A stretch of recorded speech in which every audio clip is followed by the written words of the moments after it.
Living like a king si Zaldico sa France ayon kay Interior Secretary John Vic Remulla. Never surrender naman ang gobyerno sa pagtugis sa dating mambabatas. Yan ang agenda report ni Hannah T. Magnanakaw siya ng ganun to. Mansion pa nakatira, di ba? Kukutin ko talaga yung na yun eh. Talagang kakahiya-hiya ang ginagawa niya sa atin eh. Yan ang hirit ni DILG Secretary John Vic Remulla kay resigned Congressman Zaldico.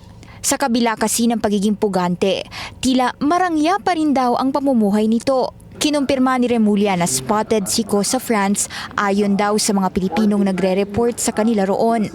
He has a house in Champs-Élysées na 10 bedrooms na malapit sa Christian Dior.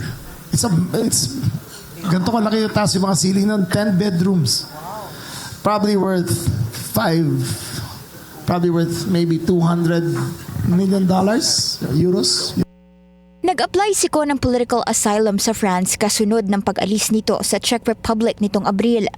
Sakaling maaproba ito, may legal avenues pa rin naman daw na susubukan ng mga otoridad para matunton ang dating mambabatas. Matatanda ang temporarily ay na-hold siko ng Czech authorities matapos ang umano'y improper travel documents nito na makarating sa Czech Republic. Pero dahil sa kawalan ng legal basis ng kanyang detention, nakawala siko sa kustudiya ng foreign authorities. Expired Philippine passport umano ang pinresenta ni Ko kaya siya naharang. Si Remulla raw mismo ang nag-inform kay PBBM sa pagkahuli kay Ko pero hindi na niya alam kung ano ang nangyari matapos nito.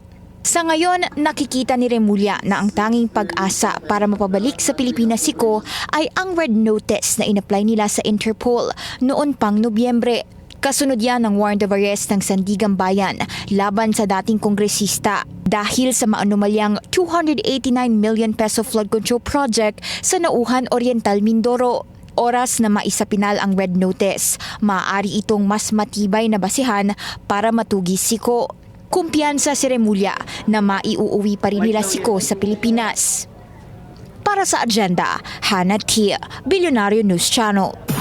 Mag-follow sa aming mga social media accounts at mag-subscribe sa aming YouTube channel para sa pinakahuli at eksklusibong mga balita.